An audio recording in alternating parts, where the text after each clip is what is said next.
भाई वीरेंद्र पाठक जी, रमेश शर्मा साहब, आशुतोष सन जी, सिंह साहब, मंच पर आसीन महानुभाव और हमारे श्रोतागण, आज से करीब 25 दिन पहले जब वीरेंद्र पाठक जी ये प्रस्ताव लेके आए मेरे पास कि ये एक कार्यक्रम करने जा रहे हैं, इसमें शिरकत करनी है, तो मुझको एक ये हुआ कि I am not a student of history. Basically हमारी हम लोग की जिंदगी जो है वो आईपीसी सीआरपीसी एविडेंस तक एक मैस्टर रहती है।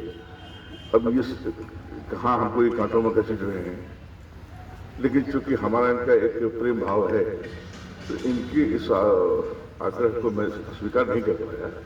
और आज अब आके लगता है कि अगर ना आता तो मेरा ही नुकसान होगा।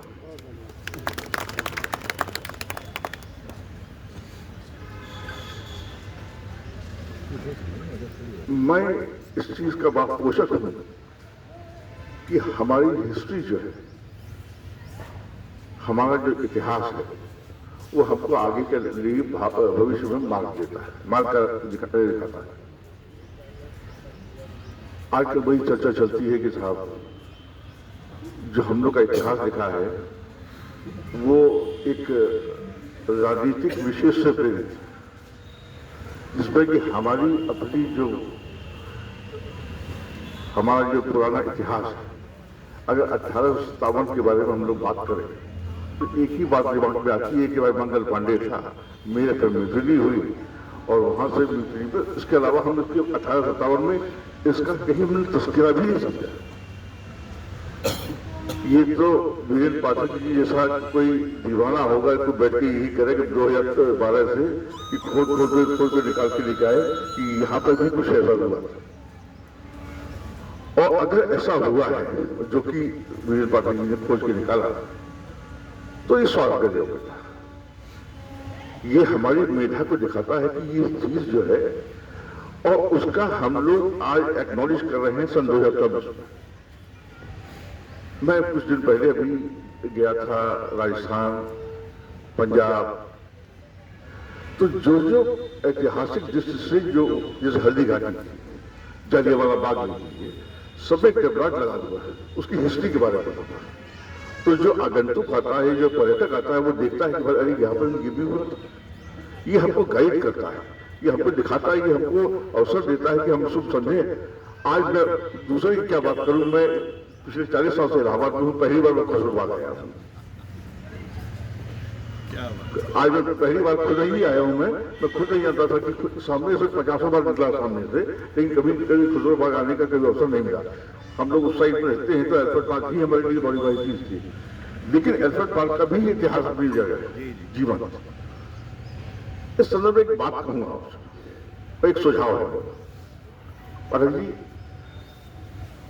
मेरे मौसा जी थे प्रोफेसर शर्मा चतुर्वेदी, रिटायरमेंट के बाद वो स्थापित हो गए लखनऊ। लिखने पढ़ने का शौक था तो उन्होंने बुकलेट निकालनी शुरू की लखनऊ के बारे में, सिर्फ लखनऊ के बारे में।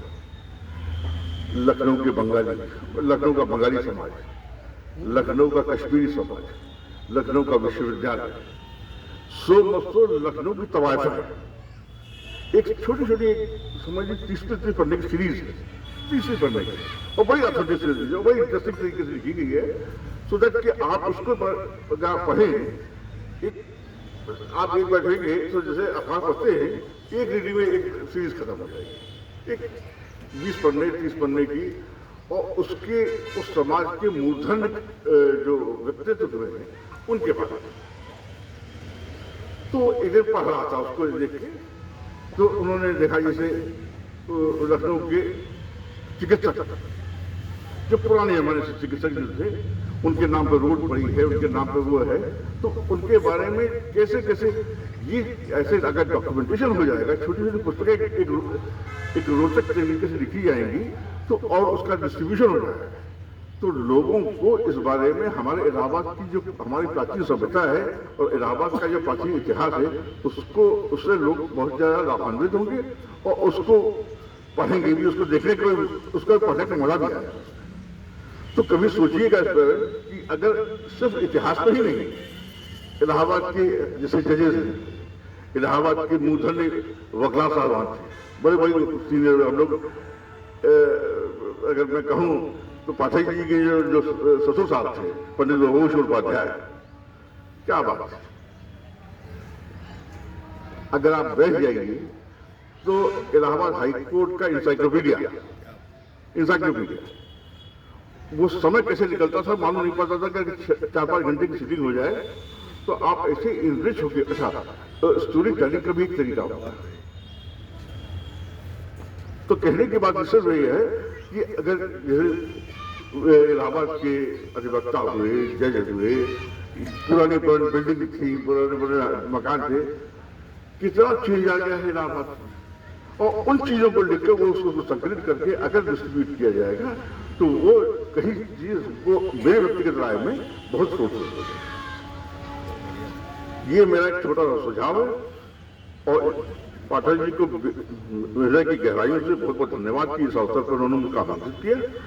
और जब भी यही आप बुलाएंगे तो मैं इस अवसर को भविष्य में याद रखेंगे कि मैं इस संस्था से जुड़ना चाहता हूं। और बहुत ही इन्होंने कार्यक्रम का भारद्वाज आश्रम पर किया था, ऋषि भारद्वाज के आश्रम पर किया था, इन्होंने आमंत्रित किया था, बहुत ही बढ़िया। तो ये भारत भाग्य विधाता ये जो संस्था है, वो भारत की विधाता तो ठीक है, लेकिन ये इलाहाबाद के लिए फोकस है।